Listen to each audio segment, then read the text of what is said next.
Group Silverman Acapora, who will tell us about which type of corporate entity is for you. Companies and business owners in almost every industry turn to Gavin for advice in nearly every aspect of their businesses. He regularly assists clients with business formation and structure and provides sound advice regarding the relationship of business owners and operating, shareholder, and partnership agreements. When financing is sought, Gavin shepherds new and established companies through the often complicated worlds of angel financing, private equity, venture capital, loan transactions, and private and public offerings.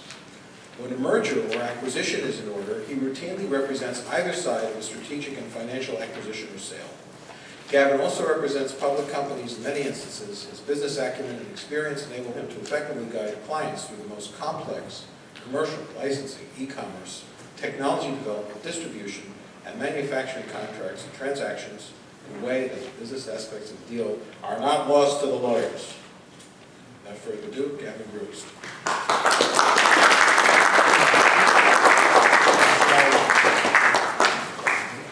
Good morning, all.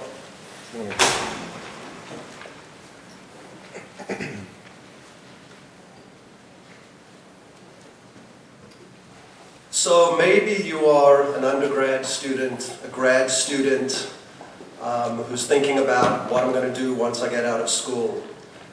Maybe you're working for a company, you're out for 2 years, 5 years, 10 years, and you're thinking, I have an idea that I want to pursue, or I can do this better than the company that I'm with. Maybe you're with a company that sells to private equity or to a strategic buyer or another buyer. You get a nice cash out in the transaction, you decide to take some time off, then you get bored out of your skull and you decide, it's time for me to do something else, and I have an idea and I want to pursue it.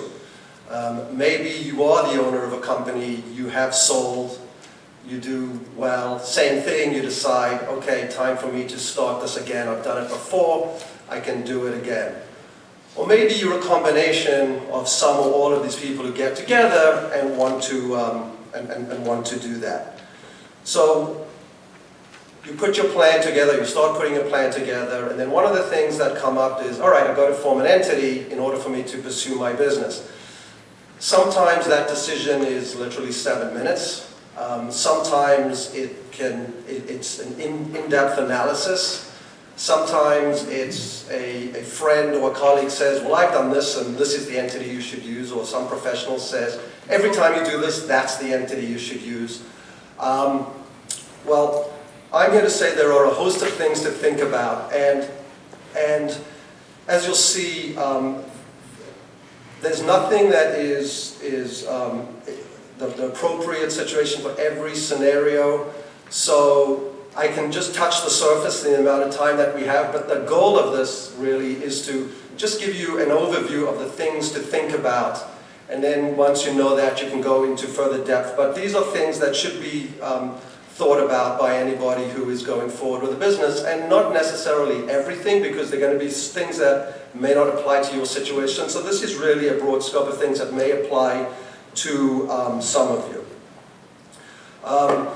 So in starting your analysis, there are a few things to think about.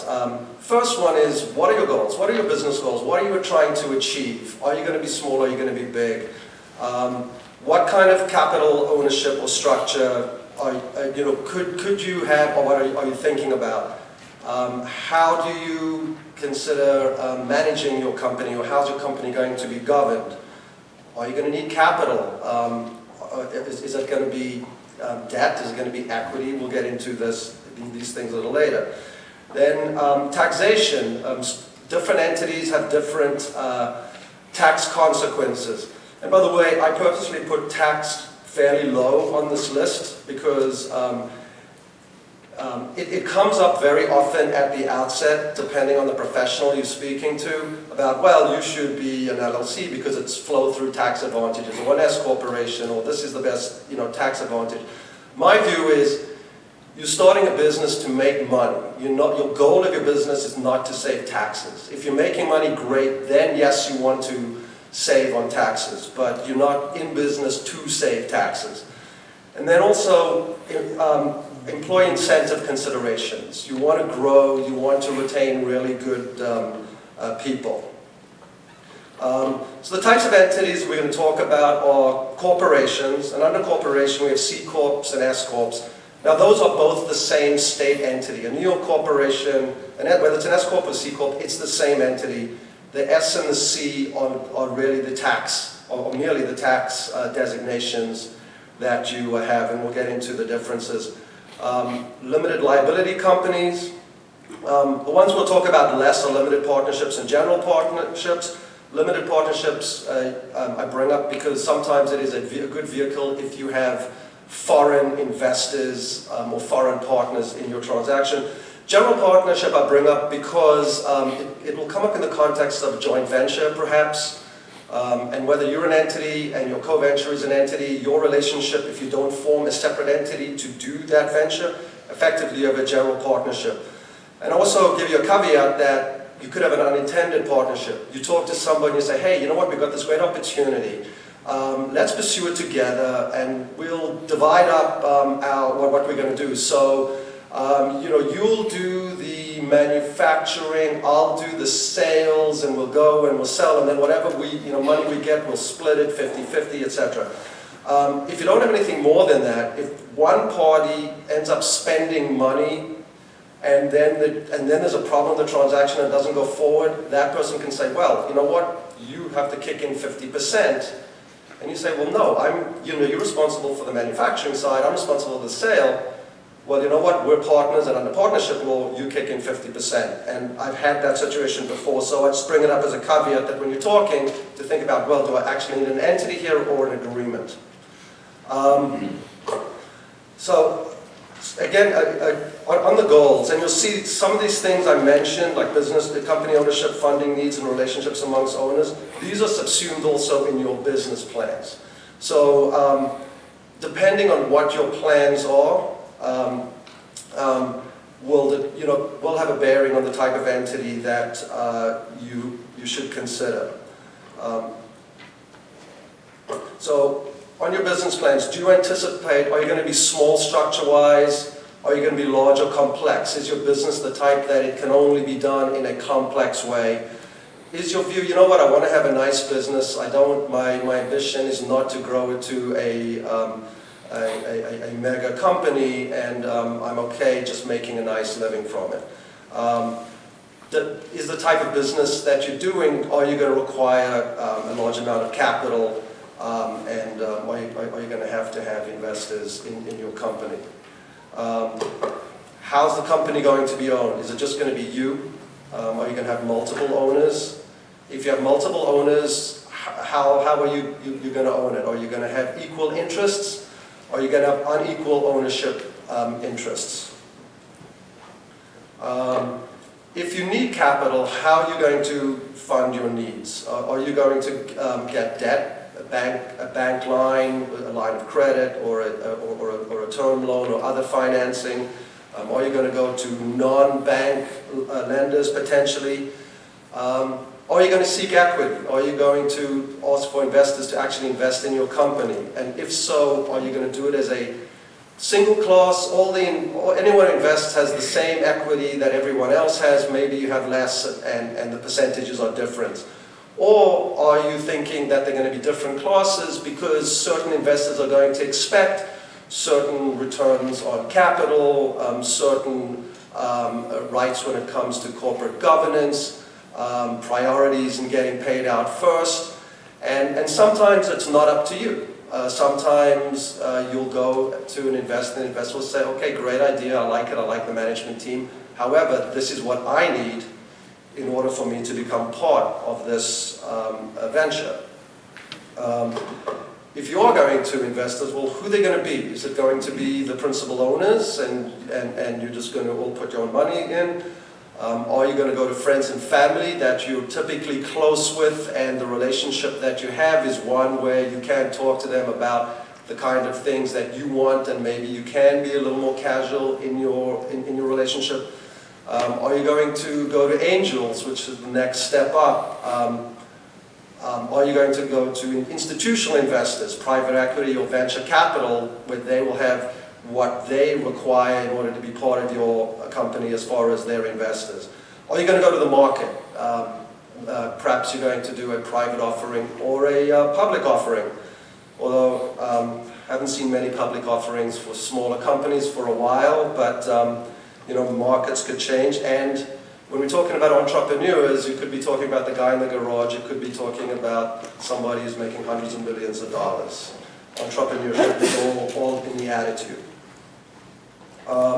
If you're going to get capital, what's your approach? Are you going to go out to your Rolodex of people and do it yourself? Or are you going to get a placement agent or underwriter involved in the process? Next goal is, well, what the relationship of the owners going to be? Whether they're co-principals, whether they're investors. Either it's going to be governed by the law. You own common stock in a corporation. The law says what your rights are as a stockholder in the corporation. It could be by contract. So if it could be the terms of a preferred stock.